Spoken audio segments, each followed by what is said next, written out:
Olá pessoal, tudo bem? Bem-vindos a mais uma aula do Estudinfo.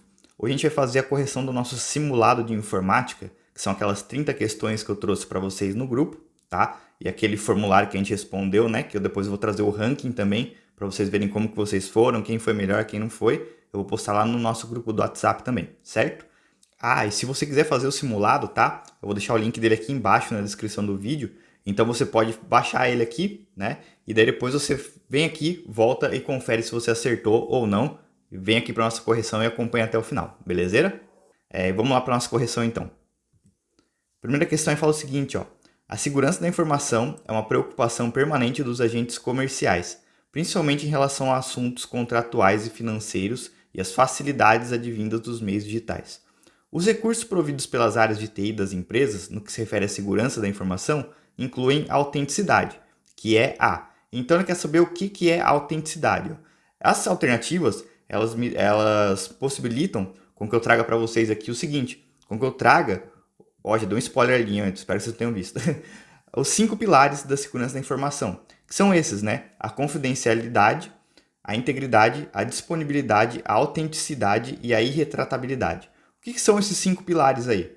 Primeiro, a confidencialidade. Ela é o quê? Ela garante que os dados estejam acessíveis a determinados usuários e protegidos contra pessoas não autorizadas, tá bom? Ele é um componente essencial aí da nossa privacidade, certo? Ele se aplica especialmente quando a gente está falando de dados pessoais, sensíveis, financeiros e outras informações aí sigilosas. Então, confidencialidade. Somente aquele determinado usuário, né, pode acessar. Ele tem que estar protegido contra o acesso de outras pessoas, tá bom? Isso é confidencialidade.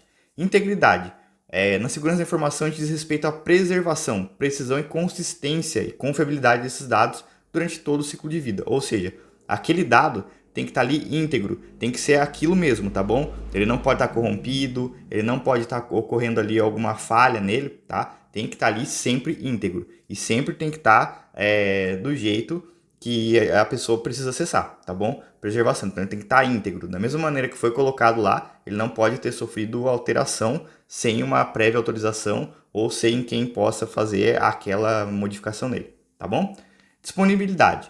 O sistema de informação seja útil, né? Para que ele seja útil, é fundamental que os dados estejam disponíveis sempre que necessário. Então, a disponibilidade ela é mais um pilar da segurança da informação. Garante acesso em tempo integral, ou seja, 24/7 pelos usuários finais. 24 horas por dia, 7 dias por semana, aquele arquivo tem que estar sempre disponível quando eu precisar, tá bom? Então, disponibilidade é isso. Arquivo sempre disponível quando eu precisar. Não interessa, preciso de um arquivo 5 horas da manhã. Tem que estar disponível, tá bom? Disponibilidade é isso. Autenticidade. A autenticidade é o pilar que valida a autorização do usuário para acessar, transmitir e receber determinadas informações. Seus mecanismos básicos são logins e senhas, mas também pode ser utilizado recursos como autenticação biométrica, por exemplo, tá bom? Então, a autenticidade, ela valida a minha autorização para o usuário acessar ou para transmitir algum tipo de informação, beleza? Ela basicamente, a gente tem que colocar lá um login e uma senha, né? Uma credencial de acesso para eu conseguir me autenticar. Então, a autenticidade, eu tenho que me autenticar através de alguma coisa, né? Ou através da biometria aí, ou de login e senha, para com que eu tenha acesso àquela determinada informação, tá bom? Então, a autenticidade é um mecanismo que exige com que eu me identifique perante o meu sistema para que ele possa liberar aquela informação para mim, certo? E retratabilidade, também chamado de não repúdio, né? Do inglês aí, non repudiation.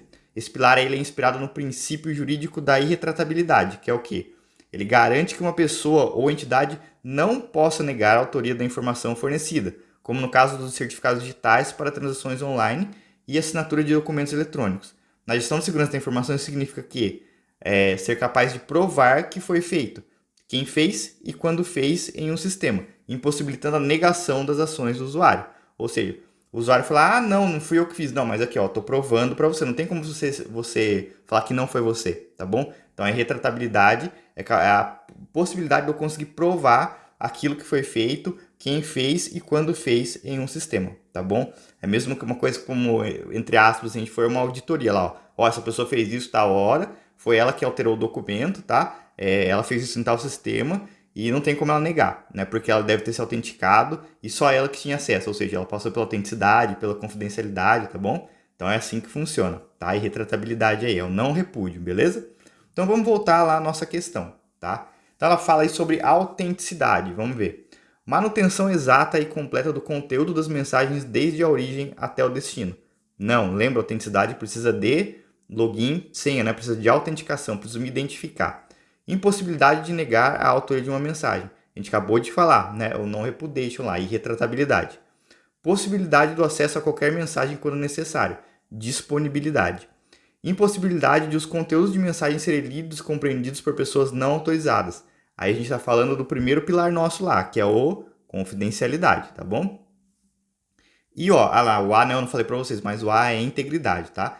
E autorização do usuário para acessar determinadas informações através de credenciais específicas, ou seja, o cara forneceu a credencial dele, tá bom? Então ele está autorizado a partir do momento que ele se identificou no meu sistema. Isso é parte da nossa autenticidade. Então a primeira aí, alternativa E, beleza? Espero que vocês tenham acertado aí. Vamos para a próxima. Próximo, ó. Sabendo que o banco em que trabalha vai colocar computadores novos em suas agências, um funcionário de TI propôs que o gerenciamento dos endereços de IP de cada host fossem feitos por um servidor DHCP central. O protocolo DHCP no conjunto TCP/IP é considerado como uma parte da camada. DHCP é aquele serviço, né, de rede que fornece para a gente o quê? Endereços IPs de maneira dinâmica, tá bom? Você não precisa ficar colocando IP por IP, máquina por máquina. Você coloca lá uma lista de IPs, assim que a pessoa se conecta, né? Ou ele vai ser atribuído sempre para aquela máquina, ou vai ser atribuído de maneira aleatória, tá bom? É uma lista de endereços lá que podem ser usados dentro de uma rede, é isso que o DHCP faz, tá? Mas ele quer saber qual parte da camada do TCP/IP. Então, ó, não confundam, tá? Vou até pegar meu apontador aqui para vocês, ó, para mostrar, tá? Não confundam esses dois, ó. Não confundam o modelo OSI, que era o modelo mais antigo, né, que a gente trabalhava. Hoje em dia a gente trabalha com o modelo TCP/IP, que ele é mais aceito, ele é mais novo, tá? Ele engloba todos os modelos, todas as camadas do modelo OSI, tá? O modelo OSI tinha 7 camadas. O TCP/IP são somente 4. Isso facilita a gente, né? Facilita aí com o advindo aí das novas tecnologias, a gente consegue daí trabalhar de maneira melhor com um modelo mais enxuto, assim, digamos, tá bom? Então vamos lá, ó. Ele falou do protocolo DHCP. O DHCP ele faz parte da camada de aplicação, tá bom? Vamos ver quais fazem parte lá, ó. HTTP, POP, DHCP, SSH, IRC. São todos ali protocolos que vão me dar acesso do usuário a alguma coisa, tá? Então ele faz ali comunicação com o usuário, tá bom? O HTTP vai me dar navegação, o POP ele vai me fazer receber e-mail, o DHCP vai fornecer para mim um endereço IP, SSH vai permitir acesso remoto, IRC vai permitir com que eu faça chat, tá? IMAP entra aí também, né? HTTPS. Então, todos aí serviços de aplicação, beleza? Depois a gente tem, ó, transporte. Aí entram, né, TCP, UDP, que é como que o meu dado vai ser transportado dentro da minha rede, né? Se ele vai ser com uma garantia de entrega, que é o TCP, ou se ele só vai ser jogado, que é o UDP, né? O UDP é um pouquinho mais rápido porque ele não tem essa garantia de entrega que o TCP tem. Porém, o TCP é muito mais aceito por ter uma garantia de entrega de pacotes aí, beleza? Internet, IP e ICMP é o tipo de rede, o tipo de conexão, né, que a gente vai ter ali, que o meu computador vai trabalhar, tá bom? E o acesso à rede, é a topologia, né, o método com que o meu computador vai acessar a rede. Vocês não confundam esses dois, tá? Porque isso é comunicação entre os meus hosts, entre os meus computadores. E acesso à rede é como o meu computador vai estar na rede, tá bom? Como a topologia de rede e como que ele vai fazer a conexão. É através de uma LAN, que é uma rede local, é através de uma MAN, que é uma rede metropolitana, é através de uma WAN, que é uma rede wide, né? Wide Area Network, aí, por exemplo, nossa internet, é PPP, que é o point-to-point, né? Então, ó, são esses tipos aí que a gente tem dentro do nosso modelo TCP/IP. Guardem ele aqui, ó, tá? São 4 camadas, top-down, a aplicação né, indo de cima para baixo. Aplicação, transporte, internet e acesso à rede. E guardem alguns desses protocolos aqui, explicaçãozinha, tá bom? A aplicação sempre vai ter algum tipo de comunicação com o usuário. Transporte vai ser como que o dado é transportado, através de qual protocolo que ele é transportado, tá? Internet é como é o meu endereçamento, né? Como que é feita a comunicação entre os hosts, tá bom? Como que eles se comunicam, como que eles acham um ou outro dentro da rede aí. E o acesso à rede é a disposição dos computadores, como que os hosts, como eles vão se conectar a uma rede para conversarem um com o outro, tá? Então, a alternativa correta aí, o nosso protocolo DHCP, ele faz parte do nosso modelo de aplicação. Então, modelo de aplicações, alternativa A. Se você só soubesse o modelo TCP/IP, você já eliminaria alguns aqui, ó. A gente não tem rede, né? Rede faz parte do OSI, enlace faz parte do OSI e física faz parte do OSI, tá bom? A gente ficaria lá, né? O rede ainda tem aqui, ó, acesso à rede, então você poderia vir aqui também. Mas a gente já eliminaria esses dois, né? Então ficaria lá só aplicação, transporte e rede. Então você já ficaria lá com mais chances de acertar se você for chutar. Mas a partir de hoje você nunca mais chuta, tá? Então, ó, DHCP, o nosso modelo de aplicações, beleza? Vamos para a próxima questão aí. Próxima questão fala o seguinte, ó.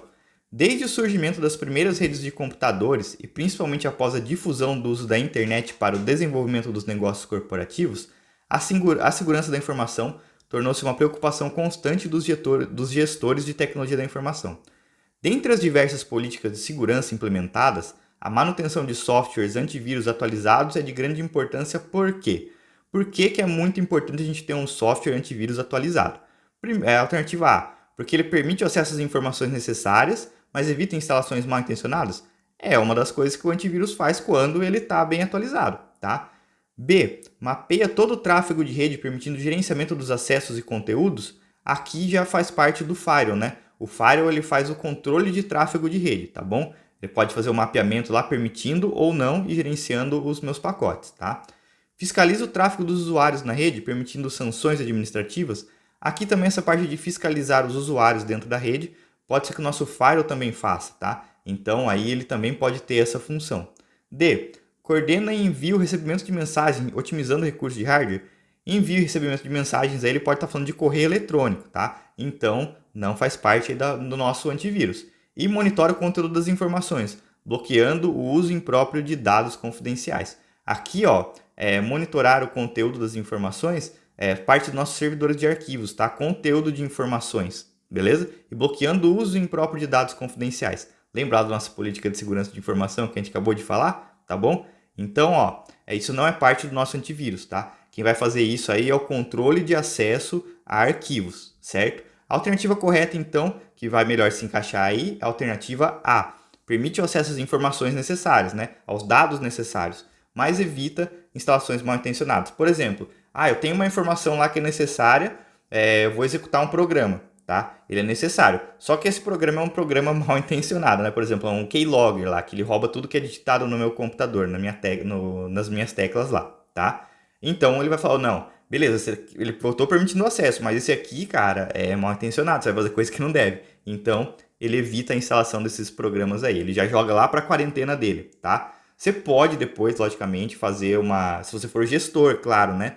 Da sua rede aí, do seu computador, se for administrador, você pode aqui fazer uma exclusão desse item na parte de quarentena ou na parte de varredura, tá? Deixar como o antivírus não pegando, como um item que talvez você queira que ele esteja lá no seu computador, né? Você sabe que vai fazer alguma coisa errada, mas que ele esteja lá, você consegue fazer com que ele ultrapasse aí. Mas, por padrão, ele evita essas instalações aí mal intencionadas. Beleza? Então a alternativa correta aí é a alternativa A. Próxima alternativa, ó. São ferramentas utilizadas para analisar o tráfego de rede e podem detectar e ou prevenir acessos não autorizados. São ferramentas que fazem parte da segurança da informação, proporcionando um aumento na segurança dos dados de uma empresa. Beleza, ó, tá? Aqui ele está falando do que, ó, para análise de tráfego e pode detectar ou prevenir acessos não autorizados, né? Pode prevenir intrusões, pode detectar intrusões. Quem faz essa parte de prevenção e detecção são IDS, né? Faz a parte de detecção aí dentro de uma rede, ó, tá tendo uma intrusão aqui, ele emite alerta para você. E o IPS está tendo algum tipo de acesso indevido, né? Algum tipo de intrusão, ele já bloqueia aquele acesso e já upa uma regra nova para ele lá, tá bom? Firewall tem nos firewalls, eles têm essas tecnologias, né? Alguns são só IDS e outros têm o IPS dentro dele ali, tá bom? Então, hoje em dia, a maioria dos firewalls avançados, eles são também IPS, né? Quando ele vê alguma intrusão, alguma coisa lá, ele já cria uma regra nova e já fala, ó, não, vamos bloquear agora esses acessos aqui, tá bom? Que eles não são autorizados. Então, a alternativa A já está correta, né? IDS, IPS. Vamos ver as outras? WPA e o WEP, né? WEP. São protocolos de criptografia de chave de rede, tá bom? FTP é protocolo de transferência de arquivos dentro da internet. TCP, Transmission Control Protocol, é onde a minha internet é baseada, tá bom? Protocolo de transmissão aí, de controle de transmissão. RISC, né? Esse aqui, Reduced Instruction Set Computer, não, tá? E CISC Complex também não, tá? Esses daqui não são nenhum tipo de prevenção que a gente faz.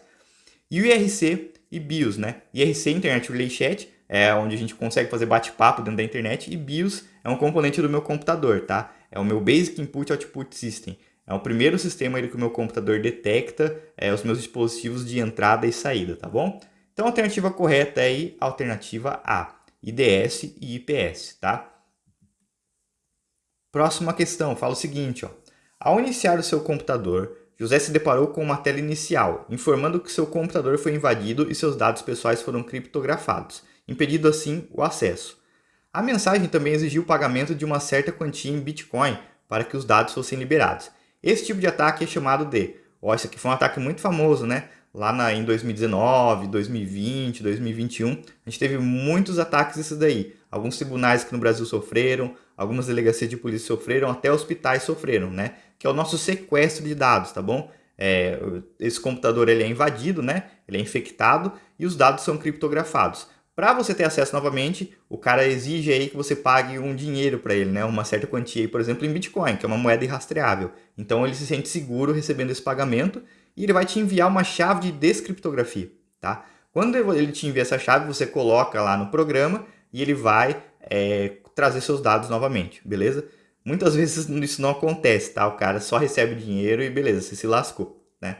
Mas vamos ver, esse tipo de ataque é qual? DDoS? DDoS é o Denial of Service, né? É um tipo de ataque que quando muitos hosts tentam acessar um serviço ao mesmo tempo, né? Isso aqui ele faz o quê? Negação de serviço. DDoS é negação de serviço. Muita gente tentando acessar pelo mesmo caminho, ou seja, pela mesma porta lá, o mesmo serviço, faz com que gere um tráfego muito grande, né? Que gere um trânsito aí, um engarrafamento. Esse engarrafamento, o que acontece? O serviço cai e ele começa a negar as novas conexões, ou seja, o serviço fica indisponível, tá? Esse tipo de ataque é o DDoS. Ransomware é esse ataque aqui, beleza? Esse ataque ele faz o quê? Infecta o computador, criptografa os dados, né? Impedindo assim o acesso e a leitura desses dados aí, e posteriormente ele vai pedir o quê? Exige o pagamento de uma certa quantia aí de dinheiro, tá? Para que os dados sejam liberados. Ransomware. Adware. Adware ele é um programa adicional, né? Ad vem de adicional e ware vem de software. É um software adicional que você geralmente quando está fazendo uma instalação, eu sei que vocês quando estão pegando no computador de vocês instalando um programa, vocês leem tudo certinho, né? Vocês não vão clicando lá em próximo, próximo, próximo, próximo, próximo e concluir. Vocês leem texto por texto, mensagem por mensagem, né? Aí quando você fica clicando lá no próximo, próximo, próximo, vem um carinha desse aqui, que é o quê? É um programa adicional àquele que você está instalando. Adware, geralmente, ele não causa assim muito estrago no computador, mas ele gera muito transtorno, porque através dele começa a pular, ele geralmente vem propagandas, ele muda a sua área de pesquisa, né? Quem aí já se deparou com aquele HAL 123, né? Que era uma barrinha de pesquisas aí que vinha junto com alguns instaladores, né? E ele começa a gerar propaganda, pop-up indevido. Então, Adware instala coisas a mais junto com aquele programa que você queria instalar. Spyware já é um tipo aí de software espião. Spy vem de espião, ware vem de software, né? Software espião, o que ele faz? Ele captura os dados do seu computador, ele fica espionando o seu computador lá. Ele pode agir tanto como um keylogger, que é aquele cara que captura todas as teclas do meu... tudo aquilo que eu digito, né? Key vem de tecla, logger de armazenar. Então, armazenar teclas, armazenar tudo que é digitado, tá? Ele pode ser um screen logger, que ele vai capturando as telas que você está exibindo no seu computador. Ele pode capturar o áudio do seu microfone, o vídeo da sua webcam, tá bom? Então, o Spyware é um software espião. Ele fica geralmente quietinho no seu computador, você nem sabe que ele está acontecendo, porque ele não deixa seu computador lento, ele não vai fazer muito uso de recurso. Justamente porque ele é espião, ele não dá alarde, ele fica quietinho lá, porque quanto mais informação, quanto mais você usar, né? E seu computador está normal, você vai continuar usando, né? Quanto mais você usar, mais informação você coloca e mais informação ele consegue pegar daí quando ele for acessar, tá bom? Rootkit. Rootkit é o quê? Root vem de raiz, né? Root aí quando a gente está trabalhando com Linux, alguma coisa, acesso raiz, acesso de administrador. E o kit, né? É um kit de ferramentas, então, um kit de softwares que vai tentar burlar o acesso do seu computador, né? Ou seja, ele vai tentar dominar o seu computador e agir como um administrador, para assim ele conseguir fazer instalações de programas, liberar acessos via firewall do seu dispositivo se for o Windows, né? E assim vai, tá bom? Rootkit, ele invade um sistema e tenta gerenciar as credenciais, dar acesso de administrador a quem está acessando através desses programas aí, beleza? Então, a alternativa correta aí é quando você tem os seus dados criptografados e é exigido um pagamento aí depois, você sofreu um ataque de ransomware, beleza? Próxima questão, ó. Uma empresa deseja permitir que seus colaboradores acessem vários de seus recursos de forma distribuída, via rede, sem, no entanto, permitir que outras pessoas estranhas à empresa tenham esse mesmo privilégio. Para isso, o departamento de TI da empresa deve providenciar uma, tá? Então ele quer fazer o quê, ó? Colaboradores acessem vários recursos de forma distribuída via rede, tá bom? Então, ó, os colaboradores ali vão acessar todos os conteúdos, todos os recursos que a empresa fornece via uma rede da empresa, tá bom? Por quê? Porque as outras pessoas estranhas a ela não podem acessar. Isso daqui, ó, é providenciado através de uma. Alternativa A, intranet, tá? Intranet ali são todos os recursos da empresa, né? Para você que está ali dentro ou fora, tá? A intranet ela permite o acesso de fora também, se autorizado, né? Ou seja, daí não é uma pessoa estranha à empresa, é uma pessoa que é autorizada, né? Através de algumas ferramentas a gente consegue fazer essa liberação aí. Você consegue acessar os recursos que a empresa fornece ali para você. Por exemplo, tem recurso de impressão, tem recurso de a página de internet interna, né? Tem a wiki interna da empresa, tem servidor de e-mail interno da empresa, tá bom? Tem acesso a arquivos internos, tá? Você consegue tudo via rede ali através da intranet, tá bom? Só que a intranet ela é diferente de internet, tá? A intranet ela é delimitada a um certo tipo de pessoa, a um certo público, a uma certa empresa, assim, digamos, aqui que a gente está falando, tá bom? Então, ó, intranet, certo? Já é uma alternativa correta, alternativa A. Nós vamos ver as outras alternativas. Botnet. Botnet, lembra que a gente falou, acabou de falar de DDoS, tá? Essas botnets são redes robôs, tá? Bot vem de robô, net vem de rede. São elas, ó, elas controlam um grande número de computadores e fazem com que esses computadores da rede, né, dessa botnet aí, tentem acessar o mesmo recurso ao mesmo tempo, gerando o DDoS, beleza? Token ring é um tipo de topologia de acesso aí, tá bom? LAN também é uma topologia de rede, que é o Local Area Network, tá? Então, é uma rede local ali de curta distância, geralmente ali, aqui ó, vai pegar você por quê? Ela geralmente é delimitada a um certo número de pessoas, a um certo local, tá? Mas ela não tem nada a ver com a empresa, só o arranjo dela, que ela é uma rede aí, digamos assim, privada, tá? Ela é uma rede que só quem tá ali consegue acessar ela, tá bom? Aqui, ó, só que ela não, aqui não vai determinar para ela nenhum tipo de privilégio, nada, tá bom? É só a organização dos computadores, uma rede mais curta, assim, digamos, certo? WLAN é a mesma coisa que uma LAN, né? Por exemplo, uma rede local, a rede da minha casa, né? A minha rede da casa é um exemplo de LAN se eu tenho mais de um computador conectado via cabo, né? Se eu tenho um computador conectado via Wi-Fi aí, tenho 4, 5 notebooks conectados no mesmo roteador, é uma WLAN, que é o Wireless Local Area Network, uma rede de alcance local, né, que está sendo conectada aos computadores sem fio. Então, a alternativa correta aí é a alternativa A, intranet, tá bom? Sempre quando ele falar, ó, permitir que outras pessoas não acessem, né, ou que ele falar alguma coisa de empresa, não tem um privilégio, recursos da empresa, né, são distribuídos via rede, intranet, tá bom? Então, a alternativa correta aí, alternativa A. Próxima questão, ó. No Windows 10, idioma português Brasil, há algumas formas de se acessar a barra de tarefas, onde podem ser acessados atalhos de programas presentes na mesma. Uma maneira fácil e rápida de fazer esse acesso é usar o recurso de atalho de teclado, com o uso da tecla Windows, né, que é o Win, mais a tecla. Ele quer saber então qual que é a tecla de atalho para a gente acessar a barra de tarefas.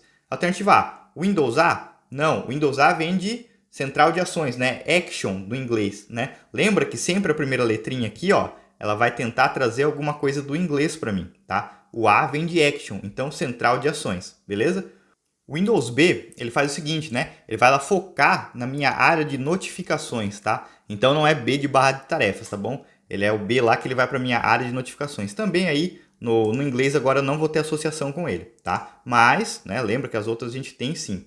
Windows D, D de desktop, tá bom? Então o Windows B que foi mais para tentar confundir você, né? Que você falou, barra de tarefas, B de barra de tarefas. Não, tá? B ele seleciona lá, ele manda o foco para mim na minha área de notificações. Windows D, D de desktop, então ele vai para minha área de trabalho. Windows P, P de projection, né, ou de projetor. Então você vai abrir a minha tela de projeção do Windows, onde eu posso duplicar, estender, conectar somente, deixar exibindo somente um projetor ou somente a tela do computador, tá? Projection aí. E o Windows T. O Windows T, né? Aí você fala, mas esse T é do quê? É de taskbar. Taskbar do inglês é barra de tarefas, tá bom? Então a alternativa correta lá que vai fazer com que ele vá para a barra de tarefas é o Windows T, beleza? Legal essa questão aí, ó, já deu 5 teclas de atalho do Windows 10 para vocês estudarem, né? Espero que vocês tenham acertado essa daí também. Próxima questão, ó. Sobre o uso de pastas e arquivos informatizados, avalie as afirmações a seguir.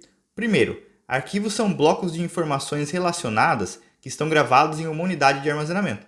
Beleza, né? Arquivos são blocos de informações que têm relação com uma outra, né? Não é informação aleatória, são informações ali contínuas, que ela tem relação e estão gravadas em uma unidade de armazenamento. Beleza, certinho. 2. Pastas são pequenos compartimentos lógicos, beleza, compartimento lógico, ele está falando de arquivo informatizado, criado em uma unidade. Tranquilo, para organizar melhor seu conteúdo para o usuário. Perfeito, tá? Vamos ver a 3 aí? Nem todos os programas que salvamos no computador viram arquivos, já que alguns podem se tornar pastas. Não, tal. Programa essencialmente, ele é um arquivo executável, tá? Então ele é um arquivo que exige execução para que ele abra, para que ele faça alguma coisa no meu computador, tá? Então, ó, eles não viram pastas, tá bom? Quando é programa, sempre ele vira arquivo. Ele pode ser um programa que ele vai ter os arquivos de programas lá dele. Aí os arquivos de programa, eles são dentro das pastas daquele programa, tá? Mas não é que o programa se tornou pasta, tá bom? O programa é sempre arquivo. Tem os arquivos daquele programa que estão dentro das pastas daquele programa, certo? Então, ó, arquivo, sempre programa. Pastas são informações importantes. Não, pasta é um compartimento lógico, ele acabou de falar, tá bom? Ela vai ainda falar que ó, pode ser feito de imagens, textos e sons. Não, pasta é um local lógico que vai organizar melhor o conteúdo para nós usuários. Então, a alternativa correta aí, né? Somente a 1 e a 2. Então, a alternativa correta, alternativa D. 1 e 2 apenas, beleza? Oh, essa daqui é boa, hein? Essa daqui eu já vi caindo em mais de uma prova de bancas diferentes. Já vi Vunesp, já vi Sesgran Rio, já vi até da CESP pegando essa questão aqui, tá? Ele fala o seguinte, até quantos caracteres pode-se nomear um arquivo no sistema operacional Windows 10? Alternativa A, 150? Não, é a B, né? 260. Aí você fala, poxa, professor, não é 256? Não, 260, tá? E aqui, ó, vou deixar um bônus para vocês, o seguinte, né? Vou pegar aqui, vou mostrar, vou tentar fazer quais são os tipos de caracteres que não são permitidos com o nome de arquivo, tá? Então a gente não pode ter nenhum tipo de barra, tá? Ó, aqui, ó, barra invertida, a barrinha em pé, né, que é o pipe, e a barra comum. A gente não pode ter também nem dois pontos e nem o asterisco, tá? Asterisco é o sinalzinho de multiplicação, tá bom? A gente não pode ter o sinal de menor e nem o de maior. E a gente não pode ter aspas duplas e nem interrogação, tá? Então, ó, a gente não pode ter nenhum tipo de barra, a gente não pode ter dois pontos, nem interrogação, não pode ter o sinal de menor e maior, e nem o aspas duplas e nem a minha interrogação. Como que eu guardei isso daqui, ó? Não posso ter um vulcão, tá? Isso aqui é um desenho do vulcão, né? Por que é o vulcão? Porque ele tá aqui, ele fica aberto, né? Ele não fica fechado. Se fosse fechado na montanha, o vulcão. Não posso mandar beijinho, né? Esse aqui, ó, quem usava MSN aí vai lembrar, né? Ô, professor, entregou a idade agora, hein? Aquele dois pontos asterisco, ele faz o símbolo do beijinho. Até no WhatsApp ele faz, hein? Então não entreguei a idade não, tá bom? Então você não pode mandar beijinho. Você não pode dar bandeira, né? Porque um sinal de maior e de menor junto aí, ele faz uma bandeirinha, né? Um losango aí que é uma bandeira. E você não pode perguntar se vai chover, né? Assim, a chuva, né? Ó, dois pontos é uma chuvinha caindo do céu e a interrogação, chuva, tá? Então, eu guardei dessa maneira aí os caracteres que eu não posso nomear um arquivo também, tá? Mas ele fala aí do tamanho, né? Até quantos caracteres. Então, são 260, beleza? Geralmente, quando a pessoa vê, ela fala assim, deve ser 256, né? Porque é um padrão de memória, alguma coisa assim. Não, mas o Windows 10, o Windows 11 também são 260 caracteres aí, tá bom? Então, a alternativa correta, a alternativa B. Guarda esse daqui também, ó, tá? Bem legalzinho aí de vocês aprenderem. Próxima questão fala o seguinte, ó. O Windows 10 oferece aos usuários uma grande quantidade de recursos. Um deles é o recurso que proporciona, por meio do explorador de arquivos, a visualização de uma lista com as pastas frequentemente acessadas e outra lista com os arquivos mais recentes. É permitido também ao usuário, caso queira, que essas informações não sejam mostradas, desativar a exibição. Esse procedimento pode ser iniciado através do próprio explorador de arquivos, clicando em. Então lá, abrir o meu explorador de arquivos, eu vou clicar onde? Vou clicar em exibir em opções. É exatamente isso, tá? Quando eu clico lá em exibir e opções, dentro lá de opções eu posso ativar ou desativar essa exibição dos meus arquivos mais recentes e dos mais utilizados, tá bom? Dentro lá do exibir e opções. Ferramentas e opções, não tem essa parte aqui. Exibir e desativar a exibição também não tenho, tá? Dentro de opções lá eu tenho a minha parte de exibição, mas não tenho desativar. Ferramentas e oculto também não tenho, tá? E exibir depois em painel de detalhes. Eu tenho essa opção, mas painel de detalhes não é isso, né? Painel de detalhes é a minha aba lateral lá, que ele vai mostrar os detalhes dos arquivos. Quando eu clico nele lá, ele vai colocar para mim, ó. Esse arquivo tem tantos megas, foi feito tal dia, por tal pessoa, né? Dá até uma pré-visualização dele ali, beleza? Que tipo de arquivo é, tá? Então a alternativa correta aí, alternativa A, exibir e depois em opções. Essas questõezinhas assim de Windows 10 quebra as pernas da gente, tá? Mas a gente infelizmente tem que saber os aspectos do explorador de arquivos, do Windows Explorer. Se você não sabe, tem uma aulinha aqui exclusiva no meu canal sobre o Windows Explorer. Dá uma olhada lá que ela está dentro da playlist de Windows 10, beleza? Dá uma olhada lá que é muito importante você saber os aspectos dele aí. Próxima questão, ó, você que vai prestar o Banco do Brasil aí, fica ligado, tá? Linux SUSE é o que vai pedir, é o que pede aí no edital, né? Então, no sistema operacional Linux SUSE, qual o comando utilizado no terminal para apagar um arquivo, né? Então, o arquivo a alternativa lá, comando para apagar um arquivo, del? Não, del aí a gente utiliza no MS-DOS, tá? Destroy eraser, não, você fala assim, eu sei inglês, né? É o destroy ou eraser, também não é, tá? RM, esse aqui, tá? RM remove arquivos, tá? Não confundam RM com rmdir. O rmdir remove diretório. RM vem de remove, tá? Remover. Rmdir vem de remove directory, tá? Então vai remover diretório. Então é o RM. E kill é o comando que a gente utiliza aí para quê? Para encerrar um aplicativo que está em execução, para matar aquele aplicativo que está em execução, encerrar um processo, tá? Então, kill para encerrar processo, não é apagar arquivo. Apagar arquivo, RM, certo?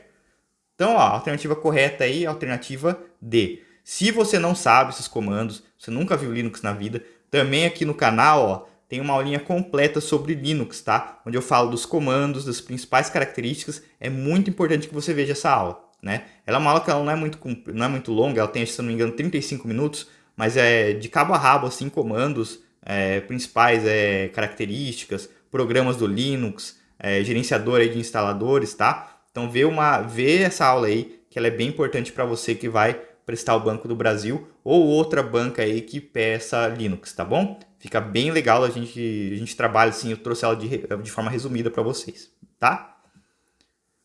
Próxima questão. Quando um usuário de um sistema operacional baseado na distribuição Linux SUSE precisa usar o comando via linha de comando para listar o conteúdo de um arquivo de texto na saída padrão, o comando a ser utilizado por essa operação é o... Ó que legal, né? Ele quer saber o comando via linha de comando para listar conteúdo de um arquivo, tá? Arquivo de texto. Ele não está listando pasta. Então não é o ls, tá? ls é aquele comando que a gente utiliza para listar quais arquivos eu tenho dentro de uma pasta, dentro de um diretório, tá? A alternativa correta aí é o cat, que ele vem de concatenar, né? Que ele vai então pegar o conteúdo desse arquivo, tá bom? Ele pega o conteúdo desse arquivo e exibe na saída padrão. mv vem de move, né? Que é mover um arquivo de um local para outro, tá? Então mover move, mv move, mover. rmdir, remover diretório, tá? mkdir, make directory, vem de make directory, então fazer um diretório, criar pastas, tá? rm remove pasta, mkdir, rmdir, né? Remove pasta, mkdir faz pastas novas. E o vim é um editor de textos de linha de comando, tá? Tem o vi, o vim, tá? Tem o nano, são esses aí que são os principais aí, os principais softwares de texto, tá? Editor de texto da minha linha de comando aí do Linux. Então a alternativa correta aí é para listar conteúdo de um arquivo de texto na saída padrão, comando cat, tá? Ou cat aí. Então, ó, próxima questão aí fala o seguinte: uma opção de navegador web browser, né, de internet disponível para instalação em diversas plataformas é o Mozilla Firefox, que apresenta um conjunto de funcionalidades, entre elas o seu histórico de navegação. não incluem-se no histórico de navegação no Mozilla Firefox. Olha, quer saber o que não fica lá armazenado quando a gente está navegando na internet pelo Firefox, tá bom? Lógico que um modo normal, não um modo anônimo dele aí, certo? Então vamos lá. Alternativa A, o cache. Cache fica, né? Cache ele é um pré-armazenamento de página da internet, tá? Ele fica lá um recurso que os nossos navegadores utilizam para economizar dados durante a navegação. Então a página em cache é uma página que a última vez que ele acessou, ele mantém ela salva lá, uma pré-visualização, tá bom? Para só depois, da hora que você atualizar, ele consegue fazer com que esse cache se atualize também, né? E a página daí seja exibida em tempo real, tá bom? B, as marcações de favoritos também é uma parte que ele vai incluir no nosso histórico, tá bom? O protocolo HTTPS, né? O protocolo HTTPS é um protocolo de navegação, tá? Então ele não fica lá armazenado no nosso histórico de navegação, certo? Não é a página que você visitou que é HTTP e HTTPS, que ele está falando do protocolo, tá bom? Então ele falou protocolo HTTPS, não, tá? Isso aqui não tem a ver. Então ele não fica incluído lá no nosso histórico de navegação. D. Cookies. Cookies são os pequenos arquivos que ficam armazenados no nosso computador quando a gente faz a navegação em um site, que ele dentro dele o cookie vem de biscoito, tá? Biscoito da sorte chinês. Dentro do biscoito da sorte chinês tem um textinho lá com algumas coisas, né? O cookie aqui tenta associar da mesma maneira, tá bom? O cookie ele faz o quê? Ele é um conjunto, ele é um arquivo de texto, na verdade, que ele fica armazenado dentro da nossa pasta do nosso navegador, tá? Do nosso histórico de navegação, assim, digamos, tá? Das nossas páginas visitadas. E esse cookie, ele armazena tudo que eu fiz no site, tá bom? Quanto tempo que eu fiquei, quais páginas que eu visitei dentro daquele site, tá bom? E sempre que eu visito aquele site novamente, esse cookie, ele é atualizado, certo? Então, os cookies fazem parte, sim, do histórico de navegação.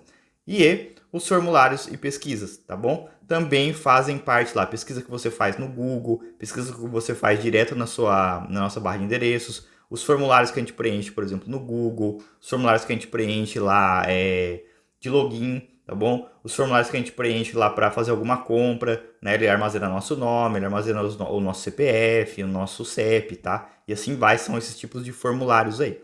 Eles ficam armazenadas essas informações, tá bom? Então a única que vai aí não fica, né, não inclui isso no histórico de navegação é o protocolo HTTPS, beleza? Próxima questão, ó. O Microsoft Edge pode sincronizar o histórico, os favoritos, as senhas e outros dados do navegador de um usuário em todos os dispositivos conectados. Para ativar a sincronização, deve-se selecionar a opção sincronizar, pressionar o botão ativar sincronização, selecionar os itens que devem ser sincronizados e pressionar o botão confirmar. A opção sincronizar é uma das subopções da opção de configuração de. Então eu quero sincronizar o quê? Né? Só para a gente saber, é tudo que é de meu histórico, os meus favoritos, as minhas senhas e os meus dados de navegação. Isso faz parte do meu perfil pessoal lá do Microsoft Edge, tá bom? Então a alternativa correta aí, alternativa A, tá bom? Vamos ver, ó, sistema. Sistema aí já vai entrar a configuração de histórico, configuração de quais páginas eu armazeno, configuração, por exemplo, de como ele é executado, configuração de qual que é o meu buscador padrão, tá? Qual que é a minha página inicial. Não tem a ver aí com a parte de perfil, tá bom? Não tem a ver com essa parte aí que ele faz de sincronizar histórico. Proteção para a família, aí ele é uma proteção que o próprio Windows faz, tá bom? Que ele pede aí para você, por exemplo, delimitar um horário que aquele computador pode ficar disponível para tal usuário, quais sites aquele usuário pode acessar ou não. Isso aí é proteção de família. Ele não é dentro do Microsoft Edge, tá? Dentro do Windows. Cookies e permissões de site, não é essa parte de configuração, tá bom? E privacidade, pesquisa e serviço. É o que eu acabei de falar lá dentro do sistema, né? Você vai mudar lá como que eles armazenam, quais são os seus sites preferidos, né, de buscador padrão, quais são os serviços que você utiliza como padrão, tá? Então aí ele é de sistema, tá bom? Não é de perfil. A alternativa correta é então a alternativa A. Perfis é o que permite você sincronizar o seu histórico, os seus favoritos, as suas senhas e outros dados do navegador, que é o seu usuário, tá bom? O seu perfil de usuário, você vai sincronizar ele com os seus outros dispositivos conectados aí, beleza? Então a alternativa correta é a alternativa A. Próxima questão. O serviço de buscas do Google é um dos mais usados em todo o mundo. Para as pesquisas, o mais comum é a pessoa informar livremente algumas palavras e verificar se o resultado atende às suas expectativas. Qual ou quais dos operadores a seguir é um exemplo de busca exata quando inserido em um texto na pesquisa do Google, né? Sempre quando a gente quer pesquisar alguma coisa exata, a gente coloca ele entre aspas duplas. Então, alternativa correta é a alternativa A. Alternativa B, se eu pesquisar por hashtag, ele vai, hashtag alguma coisa, né? Esse joguinho da velha aí a gente fala que é o hashtag sustenido, tá? E o number aí em inglês que a gente chama, tá bom? O hashtag ele pesquisa por as hashtags dentro de mídias sociais, tá? Asterisco, ele faz como um buscador coringa. Por exemplo, eu quero pesquisar todas as coisas que são mais caras do mundo, né? Não somente o carro mais caro do mundo. Eu quero saber qual que é a comida mais cara do mundo, qual que é o animal mais caro do mundo, qual que é, por exemplo, a casa mais cara do mundo, o helicóptero mais caro do mundo, o navio mais caro do mundo, o avião mais caro do mundo, tá? Eu coloco lá esse asterisco e coloco do mundo. Ele vai colocar tudo que está escrito lá do mundo, vai aparecer para você um monte de resultados com esse do mundo aí na frente, tá bom? Por exemplo, Copa do Mundo, maior homem do mundo, e vai assim a busca, tá bom? A busca coringa, uma palavra coringa dentro de um outro termo aí, certo? O tracinho, né, o menos aí, o menos justamente faz isso, ele exclui alguma coisa da pesquisa. Por exemplo, né, acabei de falar da gente pesquisar alguma coisa do mundo, né? Mas eu não quero que ele me retorne, eu vou precisar do mundo menos o Brasil. Então eu não quero as coisas lá que tenham do mundo que sejam do Brasil. Então eu coloco lá do mundo menos Brasil, tá bom? Ele retira aí do Brasil. Ou eu posso colocar aí, por exemplo, eu falei de homem mais alto do mundo, né? Eu tiro lá, coloco traço, homem, né? Mais alto do mundo. Então ele não vai pesquisar por homem, vai pesquisar só por mais alto do mundo lá, beleza? Então vai me dar prédio, vai me dar o monte mais alto do mundo e assim vai, beleza? E o alternativa E, entre parênteses não faz termos de busca aí dentro do Google. Alternativa correta, então, alternativa A. Sempre que eu quero fazer uma pesquisa exata, tem que colocar esse termo entre aspas duplas. Próxima questão. O serviço de correio eletrônico é uma ferramenta essencial para o trabalho do dia a dia dos colaboradores de uma empresa. O acesso para gerenciar e-mails através do servidor web-mail da empresa é disponibilizado pelo protocolo. Então, um método que eu acesse e que eu faça gerência dos meus e-mails, né, através aí do meu servidor de web-mail. Eu não tenho nada no meu computador. O web-mail é o quê? É o jeito que a gente acessa hoje comumente, tá? Eu acesso uma página da internet, uma página web, que tem acesso aos meus e-mails, por isso que é webmail, tá bom? Então quem que vai me fornecer esse gerenciamento através de um servidor de e-mail aí? Alternativa A, FTP. FTP vem de File Transfer Protocol, é um protocolo de transferência de arquivo. A gente pode aí resumir ele como download e upload, tá bom? Download quando eu pego alguma coisa da internet e upload quando eu coloco alguma coisa na internet, tá? Então FTP, transferência de arquivo, não tem a ver com e-mail. SMTP, é o Simple Mail Transfer Protocol. Esse S aí, se você quiser usar como send, de enviar, ajuda bastante, tá? Send Mail Transfer Protocol. Que ele é o quê? Protocolo de envio de e-mail, tá bom? Aí ele não faz nenhuma parte de gerência, tá? Ele só envia e-mail. IMAP. O IMAP sim, tá? O IMAP ele vai permitir aí com que eu faça a gerência de e-mails através de um servidor, tá bom? O IMAP ele recebe e faz a gerência de e-mails aí, certo? POP3, somente recepção de e-mail, tá? Ele não faz essa parte de gerenciar e essa parte aí de servidor de web-mail. E HTTP, navegação na internet, tá bom? Então, a única alternativa aí que vai estar correta, que faz para gerenciar e-mails através de um servidor de web-mail da empresa, é a alternativa C, IMAP, tá? IMAP, então, além dele receber, ele faz essa parte de gerenciamento de e-mail, certo? Então, a alternativa correta é a alternativa C. Próxima questão, Apesar dos navegadores serem as ferramentas dominantes na internet, vários serviços possuem ferramentas próprias, mais adequadas, inclusive mais otimizadas para protocolos específicos. Um desses protocolos foi desenvolvido para o acesso remoto entre dispositivos. Esse protocolo é conhecido como? Qual é o protocolo que vai me dar acesso remoto, que vai permitir com que eu faça acesso remoto entre um dispositivo e outro? Alternativa A, HTTP, a gente acabou de ver lá, né? HTTP é navegação na internet. IMAP, gerenciamento de e-mail. FTP, transferência de arquivo. SSH, beleza, tá? SSH é o protocolo que permite acesso remoto. Se você colocar aí também Telnet, Telnet também é um protocolo que permite acesso remoto, tá? Qual que é a diferença dos dois aí? A diferença dos dois é a seguinte, né? O SSH, ele é um acesso daí criptografado e o Telnet não, é um acesso comum. DNS é o Domain Name System, que é o quê? É um sistema de nomes e domínios. Ele faz a tradução de uma URL, de um endereço de página da internet aí, em endereço IP e vice-versa. Quando eu vou acessar algum site na internet, para mim é mais fácil o quê? O que eu falo, né, para nós seres humanos aí. é mais fácil guardar o nome daquele site do que o endereço IP. Mas como que os computadores, como que os hosts, como que os servidores se comunicam? Eles se comunicam através de IP. Eles não conhecem nome, eles conhecem endereço IP, tá? Então tem que ter alguém no meio do caminho que faça essa tradução de nomes em endereços IPs. Que é esse cara aí, o DNS. O DNS transforma uma URL, um nome, um endereço na internet em um endereço IP. E assim permite com que faça a comunicação, certo? É o tradutor de nomes e domínios aí, o DNS, tá bom? Então a alternativa correta aí, o protocolo que permite acesso remoto entre dispositivos, alternativa D é SSH. Beleza? Ó, mais uma questão aí que deixou a gente trazer, foram 5 protocolos, né? E eu já consegui explicar para vocês os 5 aí que eles fazem, tá bom? Muito bacana aí. Próxima questão.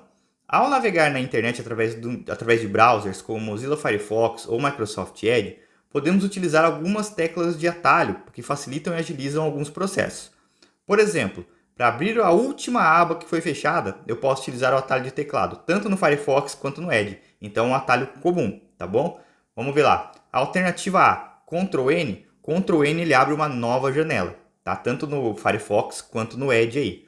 Ctrl T, T vem de tab, tá bom? O N vem de new, de nova janela. O T vem de tab, então é uma nova aba. Tab vem de aba em inglês, tá? É o tab aí. Então, uma nova aba. Ctrl T, aba, Ctrl N, janela. Ctrl P, ele é uma tecla universal aí para imprimir, tá bom? Ctrl P, ele vai abrir aí o meu processo de impressão de página. Ctrl Shift N, ele vai abrir uma nova janela em modo anônimo, tá? E o Ctrl Shift T, ele vai abrir a última aba que foi fechada, tanto no Firefox quanto no Microsoft Edge, beleza? Então a alternativa correta aí, a alternativa E, Ctrl Shift T, não confundam com Ctrl Shift N, tá bom? Então aí, ó, quando eu quero abrir a última aba que foi fechada, né? Fechei sem querer, putz, agora não lembro qual aba que era que eu fechei. Ctrl Shift T, salva a sua vida aí, tá bom?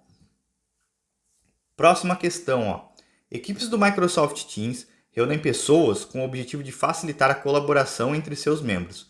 Todo o conteúdo público de um canal é visível aos membros da equipe, o que em uma organização pode não ser conveniente. Por vezes, é necessário que um conjunto do grupo discuta questões confidenciais, sem ter que fazê-lo em uma equipe alternativa.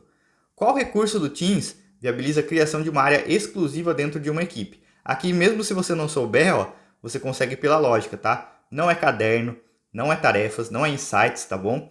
São o quê? Canais privados. Links para a equipe é link comum, como qualquer você vai enviar para a equipe, né? Você vai enviar para todo mundo, então. Mas se você quer só para alguns membros, você consegue criar canais privados dentro dos próprios canais aí, dentro das próprias equipes do Teams, beleza? Então a alternativa correta é a alternativa D, canais privados. Próxima questão fala o seguinte, ó. Ó, essa aqui, se você errou, tem que ficar lá ajoelhado no milho um pouquinho, hein? Não pode errar essa, tá? O Facebook é uma rede social em que as pessoas interagem postando conteúdo na forma de status, interagindo com o conteúdo postado por outras pessoas por meio de 3 ações. Disponibilizadas por meio de links, logo após o conteúdo original, essas 3 ações aparecem na seguinte ordem. Então, quais são as ações que você pode fazer no Facebook? Quando está rolando o seu feed lá, você tem 3 opções. Quais que são? Mas qual que é a ordem que ele quer saber disso daí? A ordem primeiro é o do joinha, né? Curtir. Depois você quer lá, eu quero fazer um comentário, né? Então, você fala assim, beleza, curtir. Ah, não, mas eu quero fazer uma coisa a mais. Então, primeira coisa, curtir. Quero fazer uma coisa a mais? Vou comentar. Pô, curti, comentei, pô, agora eu quero que todo mundo saiba disso também, que foi legal, né? Vou compartilhar. Então, são esses 3, tá? Essa é a ordem. Curtir, comentar e compartilhar, tá? Por incrível que pareça, essa foi uma questão de prova aí que caiu na Sesgran Rio, tá bom? Eu só não lembro qual prova que foi, mas eu lembro que eu peguei essa daqui e eu nem alterei, tá? Peguei, eu deixei ela original aqui, não foi baseada, então é de alguma prova da Sesgran Rio aí, depois eu até trago para vocês de qual foi, tá? E, se você está estudando Banco do Brasil aí, no seu edital tem Facebook. Tomara que caia uma dessa, hein? Aí ia ser bom. Próxima questão. Sobre a formatação condicional do Microsoft Excel para Office 365, analise as afirmativas a seguir. Um formato condicional altera a aparência de células com base em condições que o usuário especifica. Beleza, né? Porque ele está falando de formatação condicional. Ele vai alterar sim a aparência das células, é justamente isso que ele faz. Formatação condicional, de acordo com o que você coloca lá de critério para ele, ele altera a aparência, tá? Então é isso que ele faz.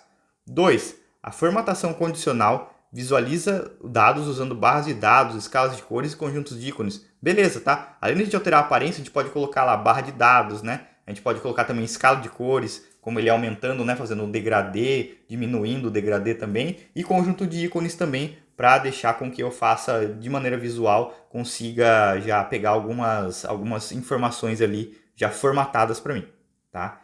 E 3, em uma formatação condicional, o intervalo somente é formado quando as condições são verdadeiras, também está correto, tá? Ele não tem ali, tipo, verdadeiro e falso. Ele fala assim, ó, é verdade, então eu vou formatar. Você quer que seja uma outra, né? Você tem que colocar de novo, uma formatação diferente. Então você pode colocar lá mais de uma formatação condicional no mesmo conjunto de células, tá bom? Para ele colocar cores diferentes, certo?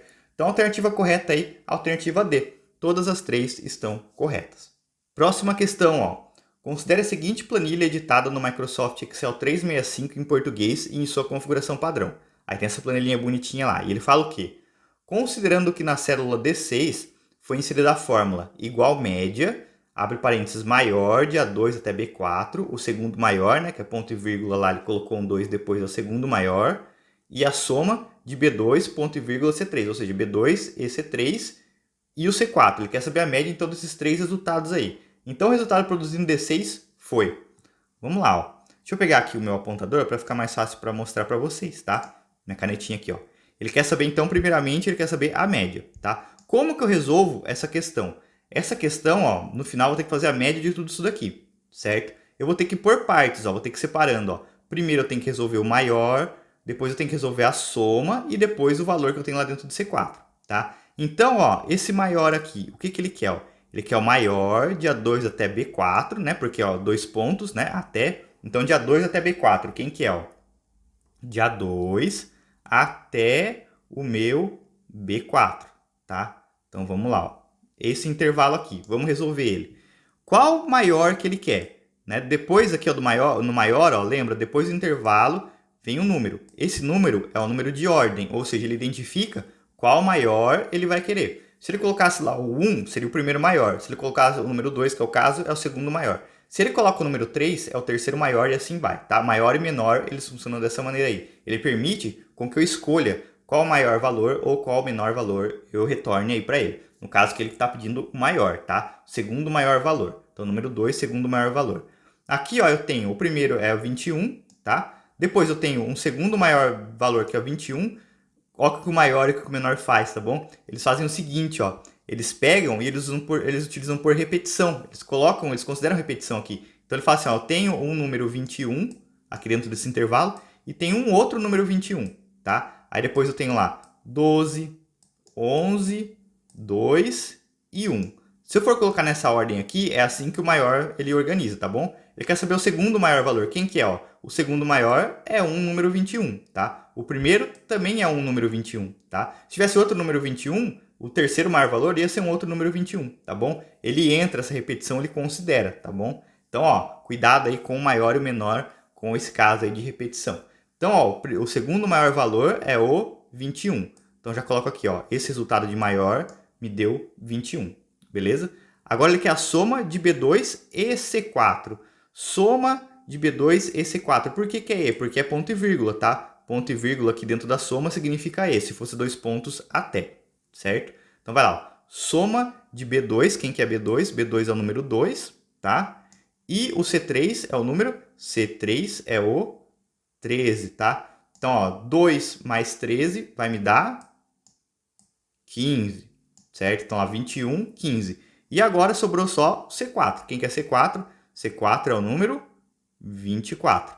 Então, ó, 21, 15 e 24.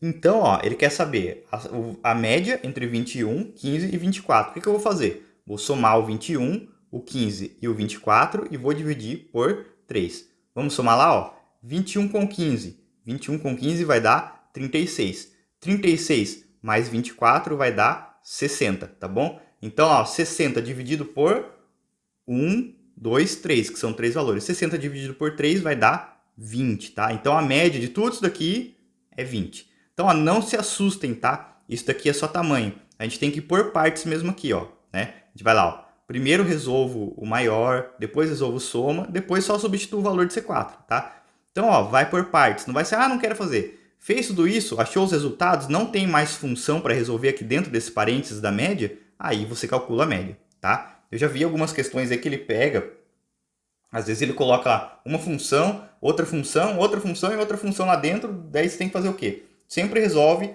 a que está mais dentro de parênteses, a que tem mais parênteses aí envolvida, tá? Sempre, então, geralmente é a que está mais lá centralizada, beleza? Para a gente ir conseguindo achar esses valores aí. Alternativa correta, então, alternativa B, 20, certo? Próxima questão fala o seguinte, ó. A célula D1 do trecho da planilha do Excel 365 a seguir foi preenchida com a fórmula igual C, soma, abre parênteses, A1, dois pontos, cifrão, C, cifrão, 1, fecha parênteses, maior ou igual a soma de A1 até C2, tá? Se isso for verdade, vou fazer o máximo de A1 até C4. Se for falso, vou fazer a soma de A1 até C1, tá? Por que ele coloca esse cifrão? O que o cifrão faz? Primeira parte, né? Depois eu vou explicar a função C para vocês. Mas o cifrão, ele, aqui dentro de qualquer função do Excel, ele mantém fixo quem está na frente dele, tá? Para quando a gente for fazer uma movimentação, esse valor se mantiver, tá? Ele vai sempre ser esse valor, independentemente do que eu faço. Porque quando eu copio ou arrasto pela alça de preenchimento do Excel, da onde ele estava para onde ele foi, eu tenho que ver se aumentou linha, se aumentou coluna, tá? Se aumentar a linha, se aumentar a coluna na posição lá, eu tenho que aumentar o número de linhas e o número de colunas dentro da célula também, tá? Esse cifrão, ele já daí não vou poder aumentar, porque ele mantém fixo, ó. No caso aqui, ele está mantendo fixo a célula C, né, essa primeira aqui, e a linha 1. Então vai ser sempre C1 aqui, tá? Mesma coisa aqui, ó. Na soma vai ser sempre A e vai ser sempre 1 aqui, tá bom? Ah, daí tem o C2 aqui na frente. Esse C tá livre, ele pode mudar e o 2 também. Máximo, ó, esse A pode mudar, não tem cifrão na frente, o 1 também pode mudar, tá? Aqui, ó, vai ser sempre C, né? E aqui vai ser sempre 4, né? Nessa função aqui nossa que ele coloca sempre o cifrão antes da coluna e antes da linha.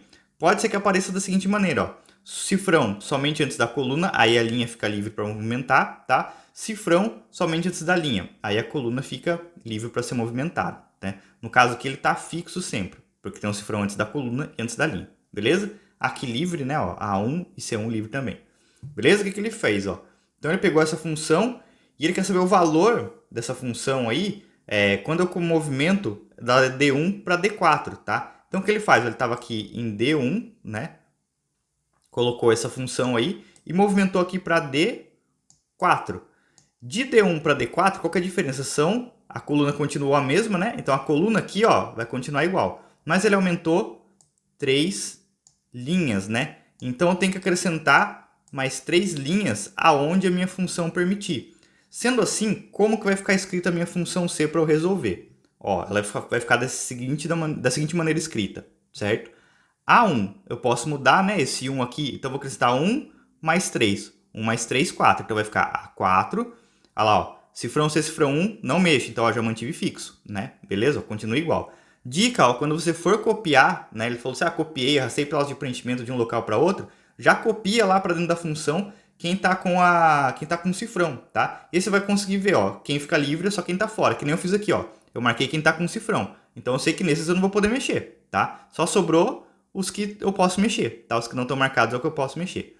Então, ó, cifrão C, cifrão 1, não posso mexer. Maior ou igual a soma, olha lá, ó, A1 não posso mexer, cifrão A, cifrão 1 não posso mexer. E C2, né? Por que virou C5? Porque é 2 mais 3 linhas, né? 2 mais 3, 5, beleza? Então ela ficou C5. Máximo A4, né? Porque ficou A4, porque era A1. Então A1, 1 mais 3, 4. Então, ó, A4, beleza? 2 pontos, né? Então, máximo de A4 até cifrão C, cifrão 4, ó, porque esse eu não podia mexer, tá? Por isso continuou sendo o cifrão 4 aqui. E o soma de A1 até C1. Esse eu podia mexer em todos, né? Então, 1 mais 3, 4. 1 mais 3, 4 novamente. Aí sim, eu escrevi a minha função C, beleza? E agora a gente vai resolver essa função C. Como que a função C funciona? A função C é sempre o seguinte, ó, tá? Primeiro, eu tenho aqui nela, ó, é o meu critério, então, ó, C abre parênteses. A primeira parte, depois do parênteses, é um critério, tá? Aí, ó, ponto e vírgula. O que eu vou fazer? Caso esse critério seja verdadeiro, né? E o que eu vou fazer caso o meu critério lá seja falso, tá? É sempre assim, ó, critério, ponto e vírgula, verdadeiro, ponto e vírgula, falso, tá? Nunca muda, sempre assim, critério, verdadeiro e falso. Quem vai fazer com que eu faça ou valor de verdadeiro ou valor de falso é o resultado do meu critério. Critério, ó, sempre tem esse carinha aqui. Sempre tem meu operador lógico. Maior igual, menor igual, o igual, diferente, né? E a função dele é fazer comparações, tá? Eu faço a perguntinha. Eu comparo ele com alguma coisa, uma coisa com outra. E ele vai retornar para mim sempre ou verdadeiro ou falso, tá? E aí, se ele retornar verdadeiro, eu faço o valor de verdade. Se ele retornar falso, eu faço o valor de falso, tá? Não tem erro aí, não tem enrosco, tá bom? Então vamos lá, ó. Como que ficou minha função, ó? Soma de A4 até C1. A4 até C1 é aqui, ó. Começo em A4 e vou até o C1, beleza? Então vou até aqui em cima, ó. Então ele pegou esse intervalo inteiro aqui, ó, e fez a soma, beleza? Então vou ter que somar tudo isso daqui e vou ver se a soma disso é maior ou igual à soma disso, tá? Qual que é a minha outra soma? A minha soma é de A1, então ele começa aqui, né, nesse A1 e vai até C5. C5 está aqui embaixo, ó, tá? Então, ó, ele pega, por mais que ele pegue essas células em branco, ó, não vai interferir, tá? Ele pega de novo o mesmo intervalo, tá? Então, ó, nem vou precisar somar para saber que os dois são iguais, tá? Porque eu somei tudo isso, vou comparar se ele é igual a tudo isso, tá? Então, qual que é aqui, ó? A soma desse intervalo, ela é maior do que desse intervalo? Não, mas ela é igual, tá? Então, ele está maior ou igual. Então, se ela é igual, ela é verdadeiro ou falso, né? Maior ou igual, ela é verdadeiro. Esse meu critério, ele retornou verdade para mim, essa comparação. Porque a soma desse intervalo de A4 até C1 é igual à soma de A1 até C5. Então, verdadeiro. Então, eu vou fazer o quê? O valor de verdadeiro ou o valor de falso, tá? Lembrando, ó, sempre acha o ponto e vírgula aí para a gente separar quem é critério, quem é verdadeiro, quem é falso, tá?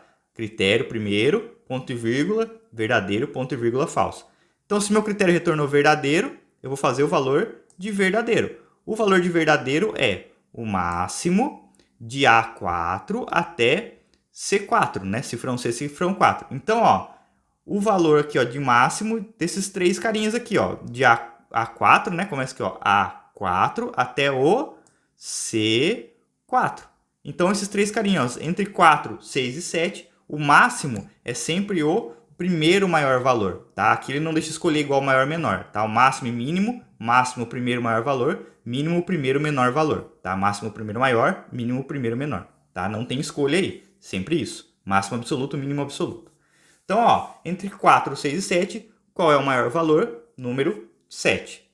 Então, a alternativa correta aí, alternativa A, beleza? Essa questão aqui ela é bem complexa, porque além dele fazer a função C, ele vai também pedir com que eu faça a movimentação dela. Então, eu tenho que fazer a movimentação primeiro, para depois resolver a minha função C aí, tá bom? Então, essa questão aqui ela abordou tanto a movimentação da função, né, a cópia de um local para outro, quanto a resolução dela, beleza? Essa aqui eu acho que é uma das mais difíceis aí do nosso simulado. Próxima questão fala o seguinte, ó. Com base na planilha do Office Excel 365 abaixo, assinale a alternativa que apresenta o resultado da fórmula igual, soma Cs, D2 até D8, ponto e vírgula, C2 até C8, né? Abre aspas duplas igual a 20, ponto e vírgula, B2 até B8, abre aspas duplas, TI, fecha parênteses. Traduzindo para o português, o que ele está fazendo? Soma C, o que ele faz? Lembra do soma C? Soma Cs, né? No caso aqui, né? Não é o soma Cs é diferente a sintaxe do soma C. Soma C, primeiro intervalo, é o intervalo de soma, né? Eu vou somar desses valores aqui de acordo com esses critérios. Daí ponto e vírgula. O meu critério é que dentro de C2 até C8, eu tenho que ter o texto igual a 20, né? Tem que ser valores iguais a 20 lá, entre aspas aqui, igual a 20. E ao mesmo tempo, então, ó, e ao mesmo tempo, lá de B2 até B8, eu tenho que ter o valor lá TI, né? Então tem que ter o valor também TI, certo? Então, ó, eu vou mudar de cor aqui só para ficar mais fácil para vocês, certo? Então, ó, eu vou achar lá quem que for 20. Quem é 20, ó, eu vou colocar em verde, tá? Então, ó, dentro de C2 até C8, quem são os valores que estão marcados com 20, ó. Dentro de C2 até C8, começo aqui, ó, em C2 e vou até o C8 lá embaixo. Então, dentro desse intervalo, eu vou procurar quem tem o valor 20, tá? Quem é igual a 20, ó? Eu tenho esse carinha aqui, né? Então, Matheus ali é igual a 20. Priscila é igual a 20, tá? Quem mais é igual a 20 aqui, ó? Ricardo é igual a 20. E José é igual a 20. Opa, deu uma puladinha aí, não tem problema, né? E ao mesmo tempo, lá de B2 até B8, vou mudar a cor para a gente conseguir lá ficar melhor, né? Vou colocar azulzinho aqui, ó. De B2 até B8 tem que ter o texto TI, tá? De B2 até B8 aí tem que ter o texto TI. Então lá, ó, de B2 até B8 é esse intervalo aqui do cargo, né? E vamos ver, ó, quem está escrito lá, TI. TI, então, eu tenho esse carinha aqui, ó, né? Matheus TI, Priscila TI, Marcela TI, José TI, tá? Então, ó, são esses carinhas aqui. O que eu vou fazer então, ó?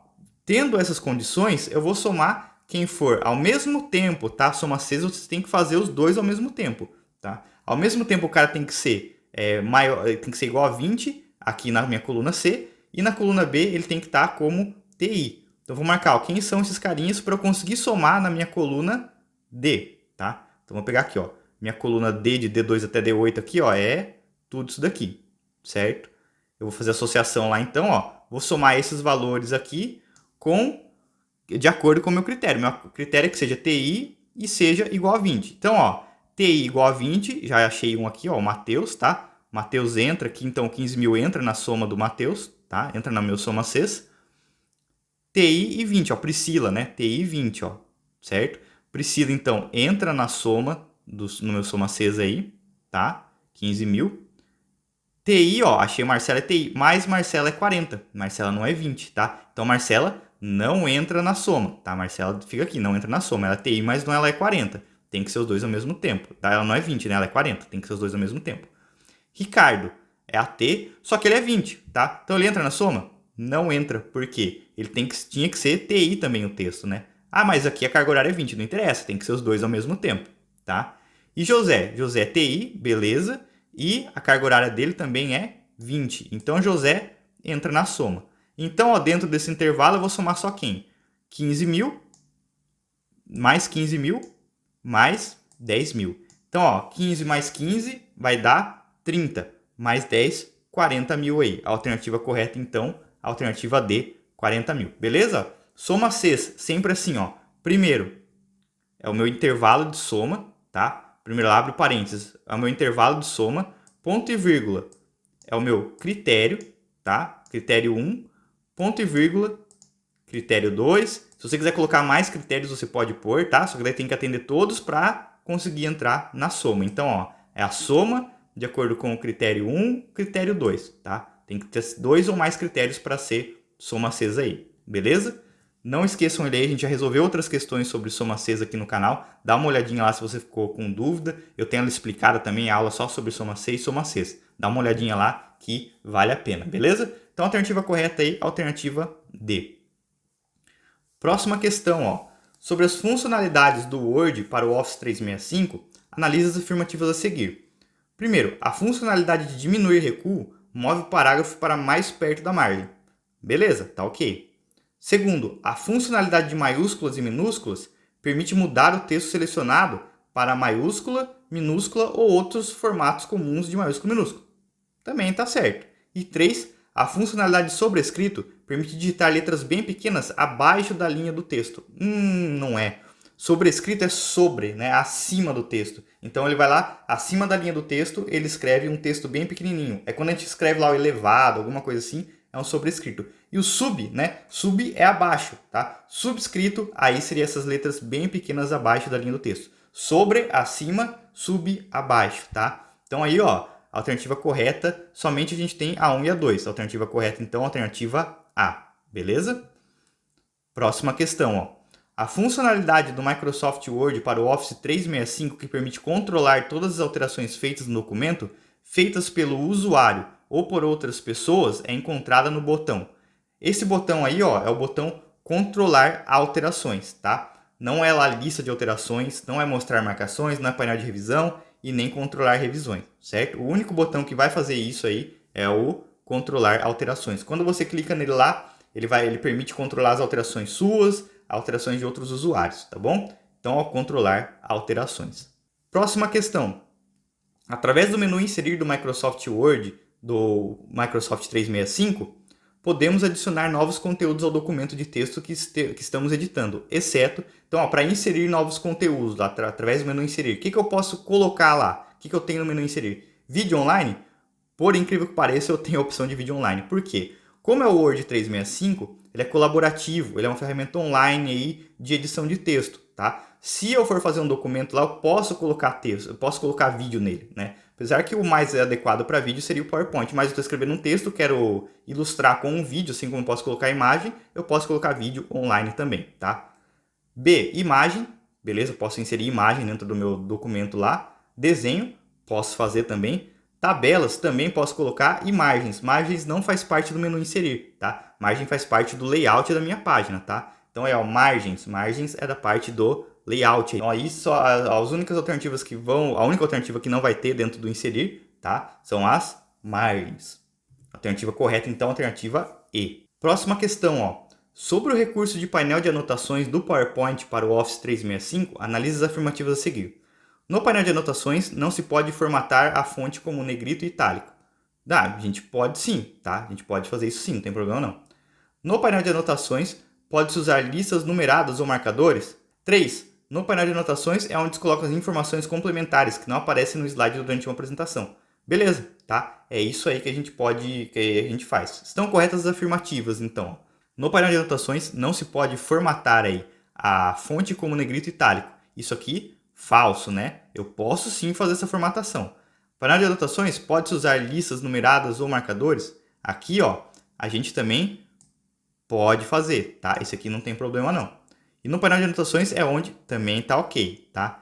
Então a alternativa correta aí, alternativa C. Cuidado, tá? Porque no painel de anotações a gente pode formatar, tá? Aqui ele coloca um não, ó, para tentar enganar a gente, né? Mas a gente pode fazer essa formatação assim, de fonte como negrito itálico. Pode também utilizar listas numeradas ou marcadores para colocar nas anotações.